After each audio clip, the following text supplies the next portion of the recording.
Thank you so much. It's really nice to be here this afternoon.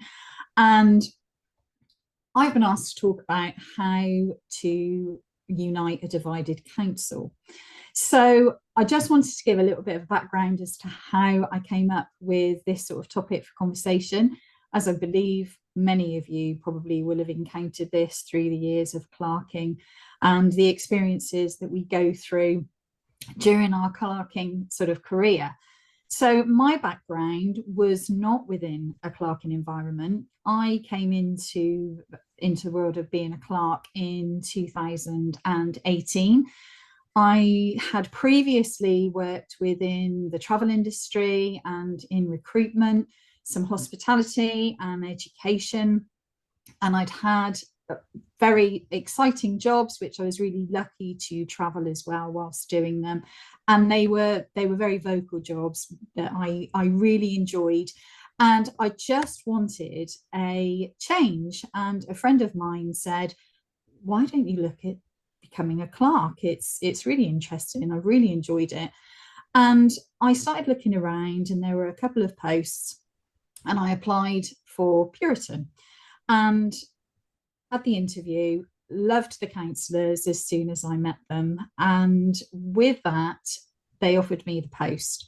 And thankfully, the outgoing clerk who was in position said, I'm really happy to go through everything with you. And he became my mentor, which for my point of view was fantastic, because he is, and I will still say that he is, the oracle on many, many, many topics, and often my go-to person when I'm talking about things and perhaps want some verification. So I started the world of clerking, and initially when I thought about going into this environment, as everybody does, I just thought of the Vicar of Dibley. And I thought of Hugo sitting there, sort of jotting down his notes and looking at the characters like Jim and Owen, and just thinking, this is going to be really, really interesting, boring. I'm really not sure. However, let's just go with the flow. And thankfully, I was so lucky that I landed into a really great council, first of all, by starting at Puritan, which is a relatively small council, but has its challenges. We're based down in Somerset, and it's very close now to the new energy campus that everybody will have seen, the new Tata factory that's going to be built doing batteries. So we're right next to that. So there was lots and lots of things going on. And so I started into this environment knowing nothing about the industry whatsoever. And as we know, this job, just, you have to think on your feet all the time, and we are constantly faced with questions and thoughts from members of the public that we have absolutely no idea of where we look or where we start or what we do. So that was my start into the clerking world, and thankfully it was a really great start. And as time started to go on, as per many clerks, I then started to add another council, and then I added another council. So I was really lucky in the way that I had some experience of working with great councillors in different areas that had different challenges. However, I sort of felt I'd got to the point where I really wanted to try something that had a little bit more of a challenge to it. And subsequently, I applied for the post at Churchill, which is right near Bristol Airport. And it's sort of between Bristol Airport and Weston-super-Mare, down in North Somerset. And it's quite a commuter village in the way that we have a lot of people commuting into Bristol. And we have literally in this council had been faced with lots and lots of challenges throughout a period of time of lots of growth within the village. So I was lucky enough that I applied for the post and I got accepted, and I joined the council. And so I had a brief sort of day's handover with the outgoing clerk, which was great. It was really, really useful. And then I went into my first meeting. So on my first meeting of going in and sitting down, there was a few controversial topics on the agenda, which is nothing unusual, as we know. However, this created quite a debate, and subsequently, two of the councillors walked out, resigned there and then. There was a discussion and they left. So it was an interesting start into the world of working with them. Anyway, the meeting continued and I went away and reflected and digested what had taken place. And it was really obvious that it was a real sort of split between two sections of the council. And I just felt, moving forward, we're not going to be able to get anything done if we don't have a bridge to get this divide sorted, because the councillors were just not blending. It was very much council of two halves. So in my mind, I started to think, okay, we need to make some changes. And it was very much, there were little cliques within the council. Looks like we may have lost Sally for the moment. We did actually have a poll what were they passionate about? We've got her back. Sorry, Sally, we lost you for a moment there for about 30 seconds, just so you know. Oh, I'm so sorry. I didn't realise. No, you're fine, but I'll hand back over to you. So apologies if I end up recapping what I'd already said. After the meeting, I realised that we had some very separate cliques within the council. I then decided I needed to get to grips with what the councillors were interested in, what they were passionate about within the council, and why they joined, and what was on their agenda. So during my first sort of couple of weeks, I managed to speak to each of them individually and looked at which committees they were on, if they were happy being on those committees, and basically what they were most keen to make an improvement on, and what they were driven by. So it sort of helped me to get a response and to start thinking of, okay, what's the best plan of action? And from this point, it was clear that there was lots of amazing ideas, but everybody was very much separate, or there were little small groups, and I could see that it was going to be a struggle to try and get something done cohesively because of what had happened during the first meeting and trying to resolve the issues that had come up from there. So I spoke to the chair and raised my concerns and said, I think it would be a really good idea if we have a brainstorming session where we do it out of hours, out of parish council hours, and we make it a bit of a social, and we go back to basics where we just split everybody up and mix them up into small groups, almost as if you were back at school, and ask them to put down what their priorities were and what they could see their vision and what they wanted to try and achieve. So we had some wine and some snacks, and everybody was able to sort of just come in and be themselves. And during my time of getting to know the councillors, I'd found out where their backgrounds were from, what they'd done and what they were most interested in, as I said. And I wanted to draw on their professional sort of qualities and really try and hone in on those qualities so that their knowledge could be brought in to the rest of the group that perhaps didn't have a clue. And we were really lucky that we had an architect. In fact, we had two architects on the council at the time, and somebody that worked within finance and banking. So there was a mixture of different skills. Somebody else who'd also been very, very good working with agriculture and ecology, and somebody else that works with fraud. So there was a real vast amount of knowledge that people could bring in what they would like to do and how we could take things forward. So everybody was keen, and we didn't get all of the councillors turn up on the night, but the majority of the councillors turned up, and they started to chat and they started to interact, and I led it, but with them doing all of the participation of what they wanted to do. And then they fed back into me at the end of the night, and we came away with some plans, and then lots of people realised that there were shared interests, and we had quite a few members that were quite quiet. They weren't very happy at speaking during the parish council meetings. So between myself and the chair, we started to encourage them to speak up more so that they felt they were being heard rather than just attending. So this worked really well. And from that session, we paired people up into small working groups so that they were able to go away and research the topics. We picked 3 topics that were the most important, and they were able to start getting into little working groups where they went away to go and research what they were looking at, to come back to the council and to provide more information, which was fantastic. This helped to sort of break up some of the cliques as well. There were still alliances, which was fantastic, but they started to mix and they started to talk to each other, and they went away and researched what they needed to do, and we arranged a second brainstorming night, which then when we came back, it was again out of parish council hours. So we had some like refreshments. They were able to just sit down and relax because they knew what was coming on this particular occasion. And from that event, they started to talk to each other, and they started to work with each other on the different projects that we had going on within the council.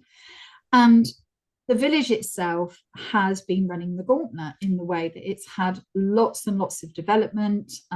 There's a bypass that's about to come out into the village, schools that are going to be placed into really ridiculous areas that are non-passable. So there was lots of topics for them to be able to become involved with, and they just started interacting and they started mixing with each other. And so I wanted to carry on the momentum, but the seed had already started to be sown, and we had some new councillors joined us, and so I wanted to use like a buddy system so that the new councillors, they got some training, but then they were also buddied up with one of the councillors which had been really experienced.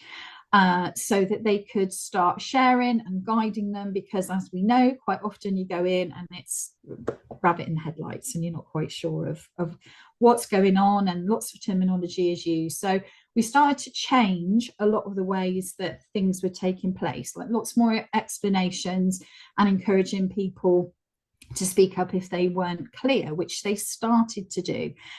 I set up things that I'm sure you've already all done yourselves, but things like a WhatsApp group. So when we needed to get information out there, or we're talking about things like if somebody had been notified of something that was quite important to share, if there'd been some vandalism, because not everybody used their emails all the time, the WhatsApp group worked really well.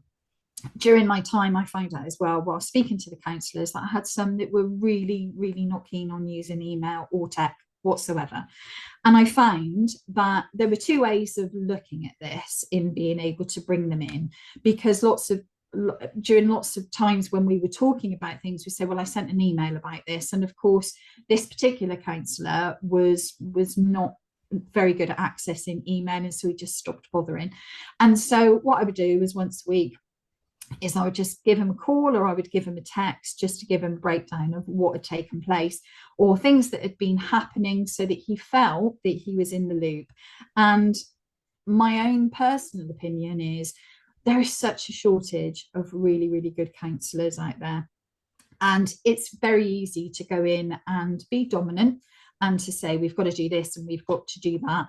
However, if you have good counsellors and they have areas that aren't their strength, I felt it was really important to try and work with that, so that we didn't end up dwindling down. I'd already lost 2 on the first meeting, and then it was within another 3 months I lost another 2. So we'd gone from 13 councillors down to 9. So it was important to keep the ones that we had. And the councillors that we had work really hard. They work hard, they're really passionate about what they do, and they're a real asset to the village, which, let's be honest, it's quite a thankless task. They often only have members of the public speaking to them about things that they're not happy with, and very rarely are they ever praised for the amount of time that they spend on things that actually they've done really well. So I felt it was important to keep them and to keep them motivated to want to keep going. And so we started to look at, also I wanted to look at their committees, and did any of them want to change? Were they misplaced perhaps in some of the committee meetings or committee groups that they were in? So we mixed up some of the groups so that again there was some fresh input into things and being able to get them talking more, because perhaps the person that they were most friendly with on the council was not on that committee group. So they started to mix up a little bit more, and bit by bit they started to almost sort of warm up, almost like when you see something that's frozen and they started to melt. And during our parish council meetings, my sense of humour comes out quite often with them, and very much myself, and they started to relax. And a couple of members that had been perhaps a little bit more reserved then started to warm up to discussing things, and they were keen to sort of take place, to literally to get involved and take part in things that were going on, and would put their hands up to go to extra meetings that were taking place around the parish. So bit by bit things started to work, and we started to get new councillors in, and we followed the same principles. So we got everybody involved, and I worked out their ways in which that they were most keen on working on, but also how they like to communicate.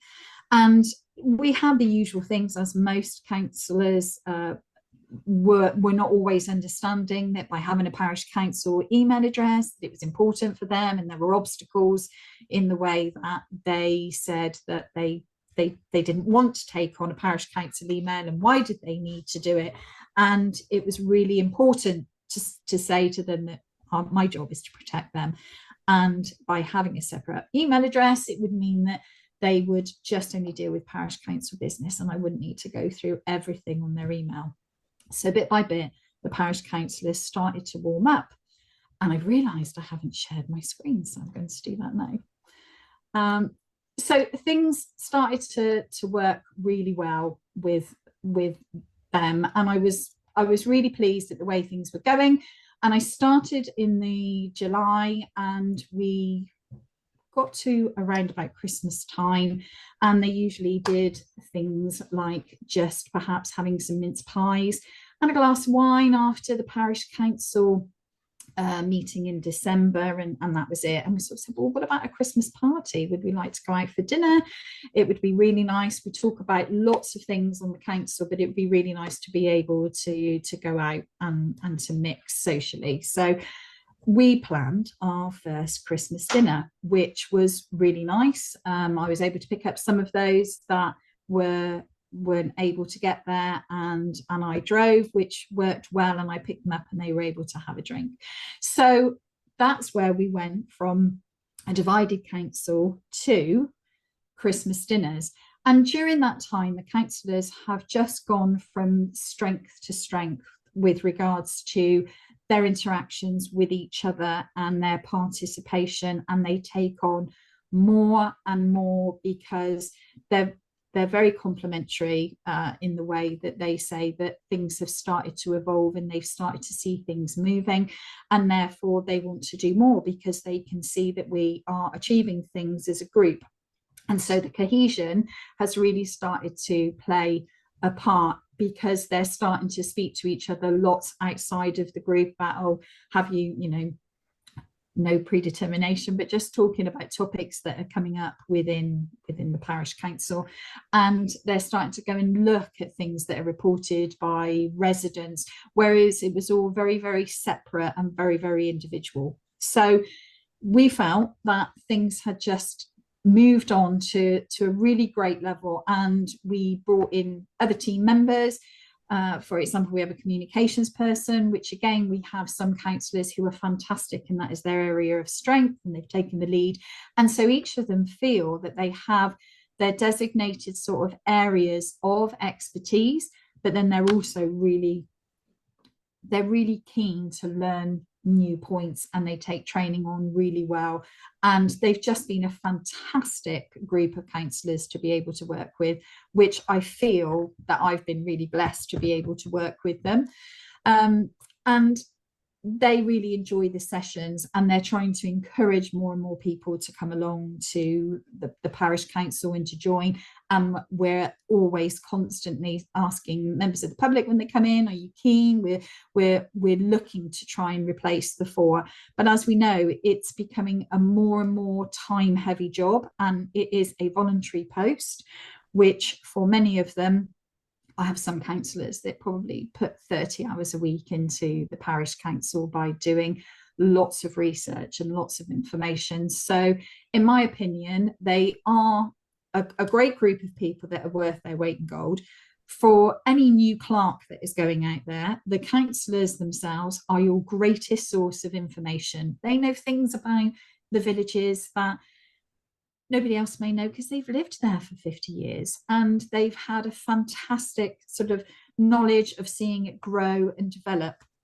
And people like your ranger or your lengthsman also provide great info to be able to feed back to that group. And I feel that communication and working out which forms of communication work best really helps to bring those people, because we're not all the same and not everybody will look at things, which is why using other means like voice notes on WhatsApp groups or giving somebody a call to make people more inclusive, more utilized, or for those members that if they've got dyslexia, if they've got any obstacles, that are any learning disabilities, just think outside of the box to be able to bring them in so that it's very much a cohesive group of people. So the final thing that I wanted to just touch on for new clerks coming into the industry, which is something that there could be some new clerks here today, I'm sure there are, is from somebody that was a new clerk, as we all were, join as many different individual small groups that you can. Go onto the Facebook, like the Scribe page, the community networks page, and speak to your nearest clerk in your nearest village to you. Talk to them, find out what's going on, and literally just start talking to people wherever you can, because at this point we work on our own and we need to talk to people. We don't always know the answers because new things are thrown at us on literally every week. There's something new that will come in. So I would say talk to as many people as you can, buddy up with people, ask your counsellors. They're a great source of information.